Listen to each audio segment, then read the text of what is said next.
Hi everyone, myself N. Vinay Kumar, working as an assistant professor from the Department of EEE, and here I am to present my lecture on the course Utilization of Electrical Energy. In your previous lecture, we have discussed about the high pressure mercury vapor lamp, and we have seen what are the advantages as well as disadvantages of the high pressure mercury vapor lamp. Okay, and here in this lecture, we are going to discuss about the next topic, that is nothing but the fluorescent lamp. Okay, this fluorescent lamp, what is so called fluorescent lamp, under which category does this fluorescent lamp will come under? Okay, this fluorescent lamp will come under the category of low pressure mercury vapor lamp. Okay, a fluorescent lamp is a low pressure mercury vapor lamp that uses fluorescence to deliver the visible light. Okay, at the same time, an electric current passes through gas, energizes the mercury vapor, which delivers ultraviolet radiation through the discharge process. At the same time, the ultraviolet radiation gets absorbed by the phosphor coating of the lamp inner wall to radiate the visible light. Okay, like as in the case of high pressure mercury vapor lamp, here in this case also, or here in the case of the fluorescent lamp also, we need to consider the mercury material. Okay, that mercury material has to be placed inside the inner bulb. Okay, at the same time that mercury bulb has to absorb the, or has to be evaporated first in order to generate the light energy. At the same time, in the case of these fluorescent lamps, okay, the light emitted by the source, the color of the light emitted by the source will be different to the light that is radiated outside the lamp. Okay, that was the basic difference between the mercury vapor lamp as well as the fluorescent lamp. At the same time, before going in deep about the construction as well as working of the fluorescent lamp, I just want to show you how the fluorescent lamp will look like. Okay, the best example for this fluorescent lamp is nothing but the tube lights that we are using at your household purpose. Okay, the different kinds of parts that are present in the case of the fluorescent lamp are shown in this slide. Okay, as I had mentioned you previously, this fluorescent lamp will consist of glass tube. Okay, this is nothing but the outermost layer. Okay, for this outermost layer, a coating has to be done. Okay, the type of coating material is chosen based upon the requirement of the light that is to be emitted. Okay, here in this case we are going for the phosphorus coating. Okay, at the same time we need to place the mercury in liquid form inside that tube. At the same time, this will also consist of two electrodes. Okay, those two that electrodes are represented over here.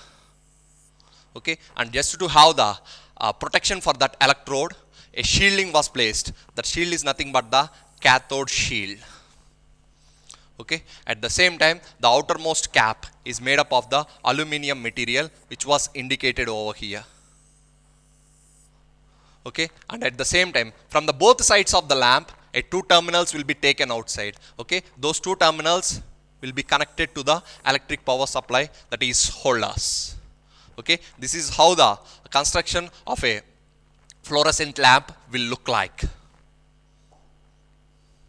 Okay, at the same time, the length of the fluorescent lamp tube, okay, based upon the requirement of the output light that is to be radiated, the dimensions of the lamp has to be chosen. Okay, here the diameter of the glass tube is chosen up to 25 millimeters diameter. At the same time, the length of the lamp will be in the range of 0.38 meters to 1.52 meters. And one more thing, there are certain specifications that we need to follow. Based upon the amount of light that is required, we need to choose the dimensions of the lamp.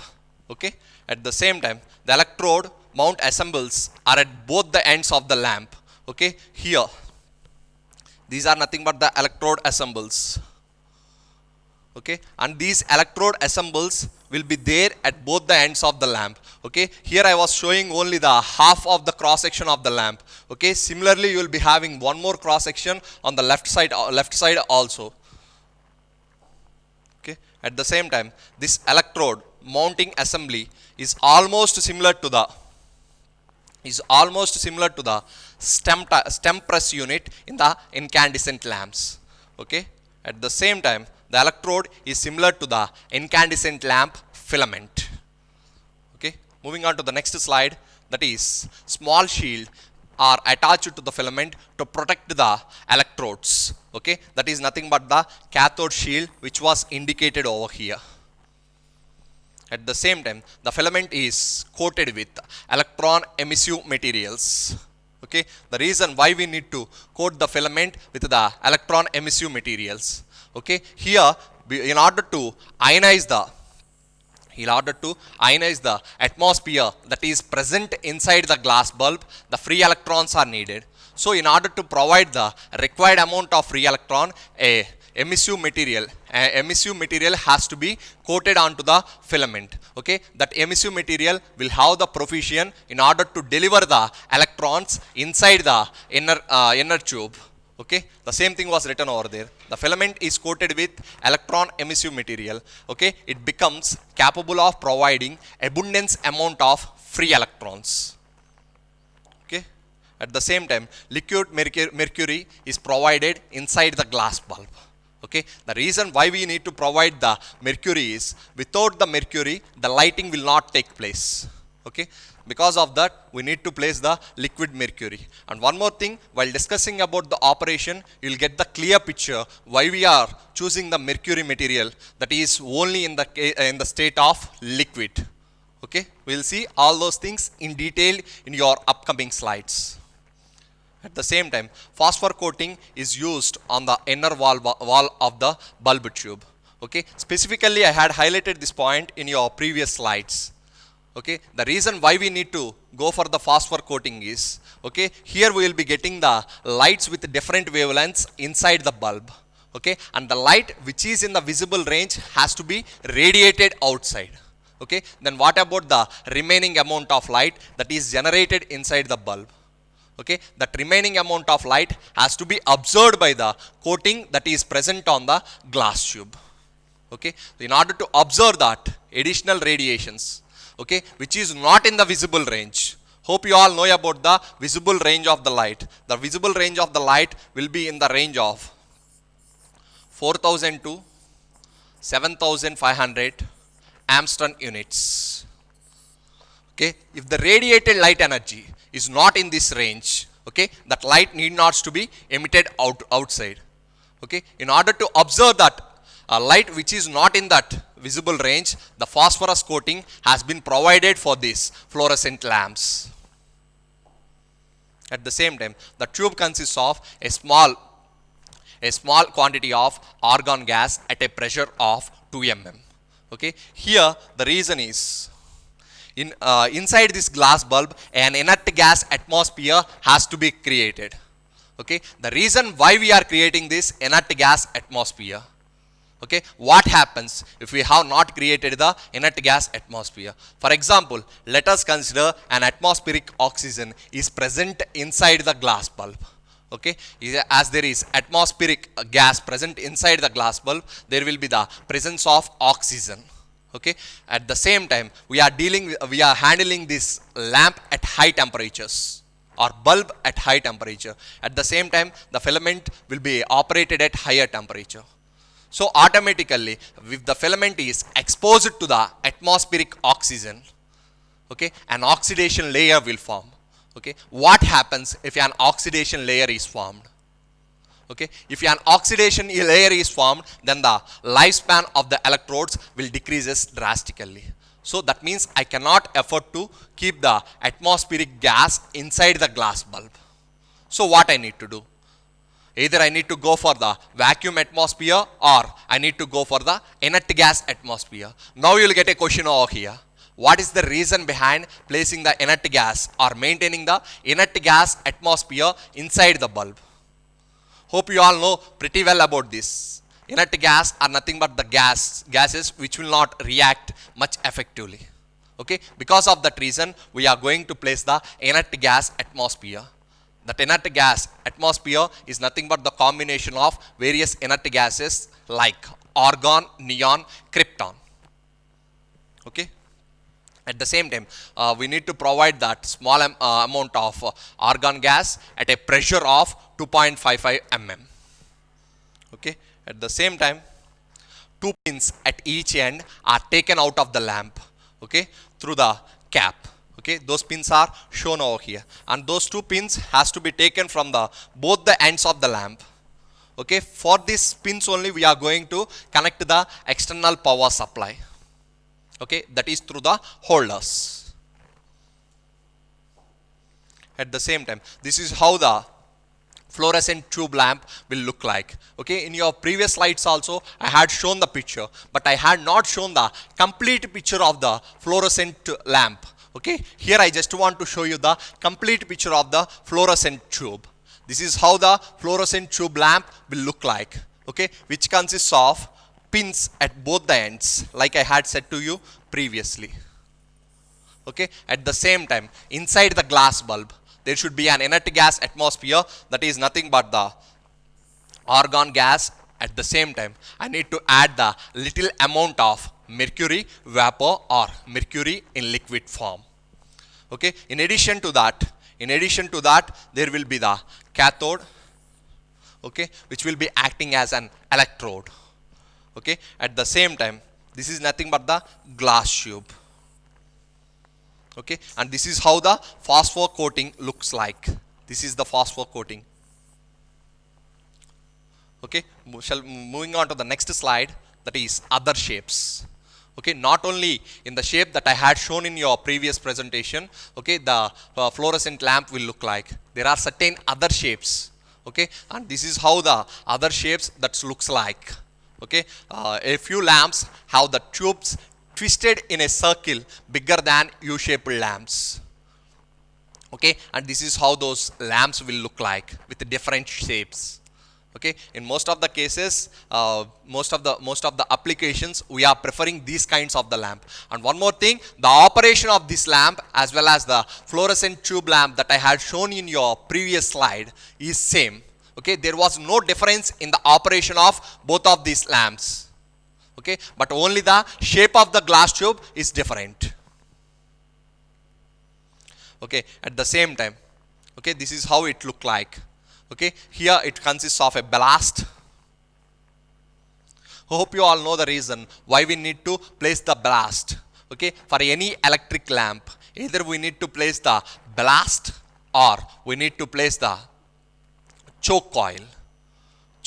The reason is in order to generate the more amount of starting voltage, at the same time in order to limit the current during the operating condition, we need to place this ballast or a choke coil.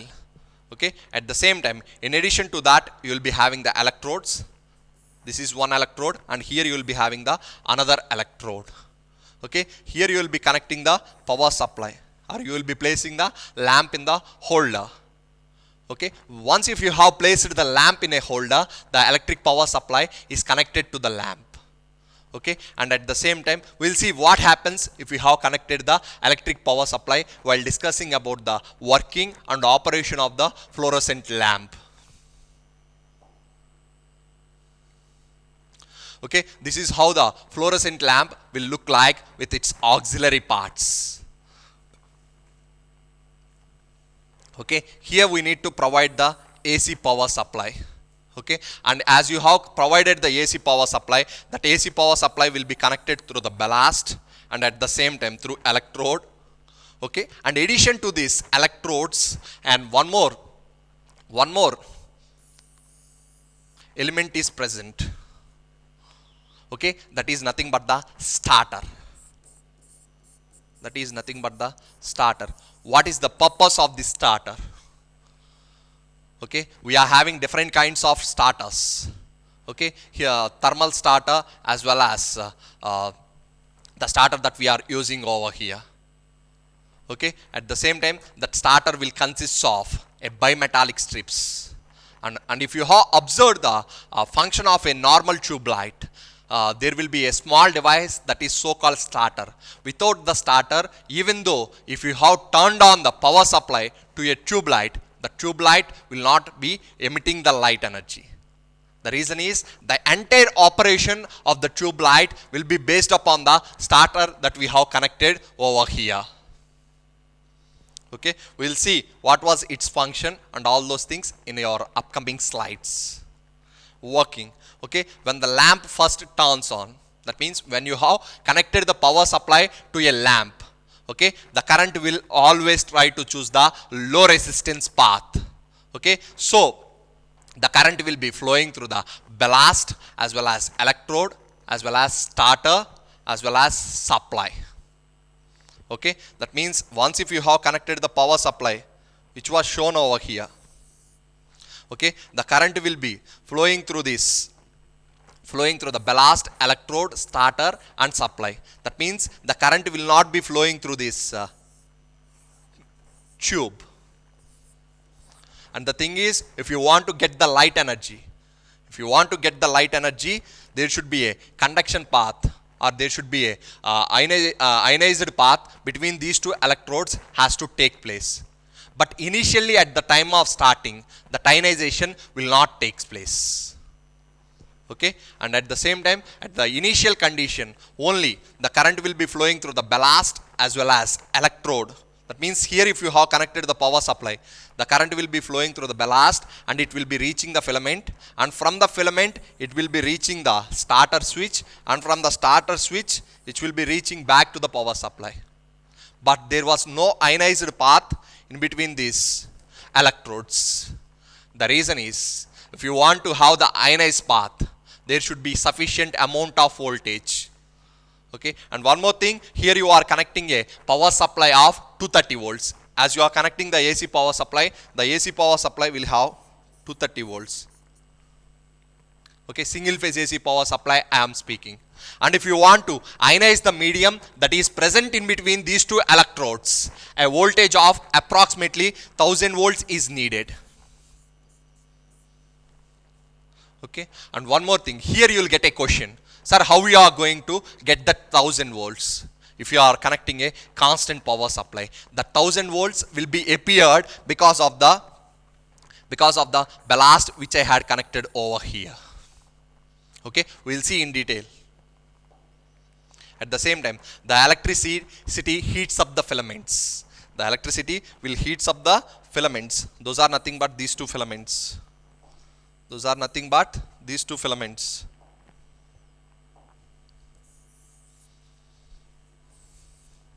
At the same time, this boils off the electrons from the metal surface, sending them into the gas tube, ionizing the gas. Okay. Meanwhile, as you have connected the power supply, okay, the filaments will get heated up. Okay. As the filaments are getting heated up, they will emit the electrons. The reason is the filaments are coated with the material which is having the capability to emit the electrons. As the electrons are emitted into the inert gas atmosphere that is present in the discharge lamp, the air gets ionized. Okay, glow starter. I just want to discuss about the function of the glow starter which I had connected over here. Basically, starters are of two types. The first one is thermal starter and the another one is glow starter. Okay, thermal starter is the starter that is purely depending upon the current, and here in this case we are preferring the glow starter which is purely depending upon the supply voltage. At the same time, the glow starter consists of two electrodes which are made up of bioelectric material. Okay, two electrodes enclosed in a gas filled with a mixture of helium or hydrogen or neon at low pressure. At the same time, once electrode E1 is fixed and the electrode E2 is having the capability to move. Okay, E2 is movable and is made up of bimetallic strip. Okay, what is so called bimetallic strip? Bimetallic strip is nothing but the material which consists of two electrodes with different temperature coefficients. Okay, at the same time, to reduce the radio interference, a capacitor is connected across it. At the same time, the resistor R prevents the metallic strips getting welded with each other. To prevent that welding between those metallic strips, a resistor is connected. At the same time, to complete starter switch along with the capacitor and resistor is placed in an aluminum sealing casing. Okay, that is shown in this figure. Okay, these are nothing but those two bimetallic strips E1 and E2, which are acting as electrodes. E1 is fixed and E2 is movable. At the same time, this is the small capacitor which we have discussed in your previous slide. At the same time, this is nothing but the limiting resistor.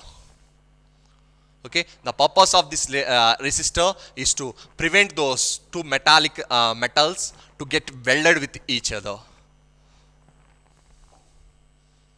At the same time, normally the contacts are open when the power supply is on. Okay, once if you have turned on the power supply, initially those two contacts are in open with each other. Okay, and the glow switch receives almost the full mains supply voltage. Whatever might be the supply voltage that is supplied, the total voltage will be received by the glow switch. At the same time, the gas inside the starter gets ionized. As the gas gets ionized, an arc will be formed. Okay, this produces an arc which heats the bimetallic strip that is caused to bend to connect the fixed contact. Okay, at the same time, current starts flowing through the starter. Hence, glow's discharge is started first in the starter. Okay, the initial discharge that is there in a fluorescent lamp is at the starter. At the same time, as the voltage gets reduced due to the current causing a voltage drop across the inductor, okay, the strip cools down and breaks away from each other. Okay, so that there will be a air gap created between the fixed contact as well as movable contact. Okay, this will happen as the voltage decreases. Okay, at the same time, how the starter switch works. Okay, I just want to show the pictorial representation in this slide. Okay, here we are having two metallic strips. Okay, those two metallic strips are bimetallic strips are initially separated. Once if you have connected the power supply, an arc was created in between these two strips. Okay, because of the arc, and at the same time there was a small air gap between those two strips, and that small air gap will be in the range of millimeters. Because of the small air gap, an arc was generated in between those two strips. As the arc was generated, the heat energy will be released. Once the heat energy is released, these two strips will come in contact with each other. Once the strips are coming in contact with each other, the current starts flowing. Okay, at the same time, the bimetallic strips cools and returns to its original position. The reason is as the voltage gets decreased. At the time of starting, the voltage is sufficient or the voltage is of large value. But as the lamp is in operating condition, the voltage gets decreased. That is because of the drop in the inductor or choke coil. Okay, as it was not getting the sufficient amount of voltage, the strips gets cooled. As the strip is getting cooled, there will be isolation between the movable part as well as non-movable part. That is shown in the here. At the same time, okay, by this time the lamp electrodes A and B, okay, as those two bimetallic strips are moving away from each other in the glow starter, okay, the lamp electrodes A and B becomes heated. Okay, to become heated to incandescence, and the argon gas in their immediate vicinity is ionized. Okay, at the same time, due to operating at the moment, large di by dt, that is a voltage of 1000 volts is created. Initially I had mentioned this point. Although we are providing the supply with 230 volts, okay, because of that glow starter we are getting as well as choke coil, we are getting a voltage of 1000 volts, and this 1000 volts is sufficient to ionize the inert gas that is present in between those two electrodes, that is A and B. Once the inert gas gets ionized, Okay, a conduction path will be created between the electrode A as well as electrode B. Okay, the same thing was written over there. Due to the opening at the moment, a large L into di by dt voltage surge comes across the inductor at the time of breaking. And this voltage surge is sufficient to initiate the discharge in argon gas, okay, lying between the two electrodes. At the same time, the heat thus produced is sufficient to vaporize the mercury that is present in liquid state. Okay, then the mercury will be converted into the vapor state. Okay, at the same time, and one more thing, this potential difference of 1000 volts is required only to ionize the gas that is present in the discharge tube. Once the air gets ionized, the 1000 volts is not required again. An operating voltage of 100 to 110 volts is sufficient to maintain that conduction path between those two electrodes, that is A and B. Okay. At the same time, finally the discharge is established through the mercury vapor, which emits ultraviolet radiations. Okay, and these radiations impinge on the fluorescent powder and make it emit visible radiations outside the lamp. Okay, and the function of the capacitor C1 is to improve the power factor. Okay, like we have discussed in your previous lamps, because of the choke coil, the power factor will decrease drastically. So in order to improve the power factor, an additional power factor correction capacitor has to be connected. Okay, that capacitor is nothing but C1 here in this case. Okay, preheated fluorescent lamp. This is how it look like. Okay, initially as we are connecting the power supply over here, the starter switch, the starting voltage is applied across the starter switch. Okay, at the same time, as the starter switch contacts are moving away from each other, okay, and a voltage of 1000 volts is appeared across the ballast. Okay, because of this voltage, the inert gas atmosphere that is present inside the glass tube is getting ionized. As the inert gas is getting ionized, that is, an arc will be established between the electrode A as well as electrode B. Okay, and that arc will be supplying the sufficient amount of heat energy to convert the mercury that is present inside the bulb from liquid state to the vapor state. Once that mercury gets vaporized, it will be radiating the light energy. And that light energy and some part of light energy will be absorbed by the phosphorus coating that is present on the glass tube. The reason is only the light that is in the visible range is radiated outside the lamp. And the physics behind the fluorescent lamp is free electrons E are introduced into the tube, ionizing the gas A. Okay, I just want to show you the physics behind this fluorescent lamp. For that purpose, I was going to discuss about the internal operation in terms of moving electrons. Okay, at the same time, an electrical current is passed through the ionized gas. Electrons and ions move quickly from one end of the bulb to the other end. At the same time, the energy of the electric current changes the mercury from liquid to the gaseous state. At the same time, collision with the moving particles, electrons and ions, okay, will release the light energy in terms of photon. Or else, what will happen is, it will release the light energy. How it was going to release the light energy? Okay, in an excited mercury atom, an electron jumps to a higher valency shell. Okay, and one more thing, the higher valency shell is not the stabilized one. The electron will again try to get back from the higher energy state to the lower energy state. Okay, while getting back to the lower energy state, it will be releasing the photon, which is so called light energy. Okay, ultraviolet photons released by the mercury excite atom in the tube's phosphorus coating. Okay, in each of the phosphorus atom, the energy of ultraviolet photon boosts an electron to a higher energy state. When the electron falls back to the original energy level, the atom releases the energy in the form of visible light, that is photon. Okay, this is the physics behind the fluorescent lamps. At the same time, main disadvantages. Okay, it is known that alternating nature of supplies, it crosses 0 2 times. Okay, in a cycle, in a complete full cycle. At the same time, for a 50 hertz power supply of alternating current, a discharge lamp will be extinguished twice in a cycle and 100 times per second. Okay, because of this, a stroboscopic effect will be created. Okay, that was the main disadvantage in the case of fluorescent lamps.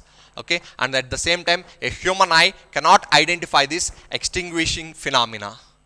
Okay, at the same time, if the light falls upon a moving object, okay, the object will be appearing like slow moving or moving in fast. At the same time, the object seems to be in stationary position.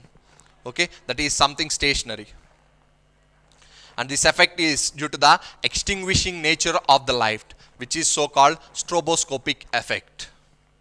Okay, that was the main disadvantage. And to eliminate that effect, what we need to do is, if you are having the 3-phase AC power supply and you have fluorescent lamps which are connected in adjacent to each other. Okay, the different phases will be connected to the different lamps. The reason is, all the 3 phases will not cross the 0 in a single instant. Okay, because of that, we can avoid the stroboscopic effect by connecting the 3-phase power supply to the adjacent lamps. That means we will be having lamp A, lamp B, lamp C. Okay, if you are connecting the R phase to lamp A, okay, the Y phase will be connected to the lamp B, and the B phase will be connected to the lamp C, in order to avoid the stroboscopic effect. The same thing was written in the slides. At the same time, advantages. Voltage fluctuations has very small effect on light output. At the same time, the illumination efficiency is more as the length of the rod is more, and the illumination efficiency is 40 lumens per watt, and it gives light close to the natural light. At the same time, good color rendering is possible by using these fluorescent tubes. At the same time, heat radiations are negligible. And at the same time, the lifetime of this lamp is ranging from 10,000 to 16,000 hours, which is very high. At the same time, less chances of glare. Okay, these are nothing but the advantages of fluorescent tube. At the same time, disadvantage. The disadvantages are, the cost is very high due to the presence of choke and starter. At the same time, the starting time as well as light output of the lamp will increases because of the low ambient temperature. At the same time, the stroboscopic effect of this lamp is an objectionable one. Okay, at the same time, light output depreciates with age. As the age increases, the light output will decreases. Okay, with this, I just want to conclude my presentation. Thank you.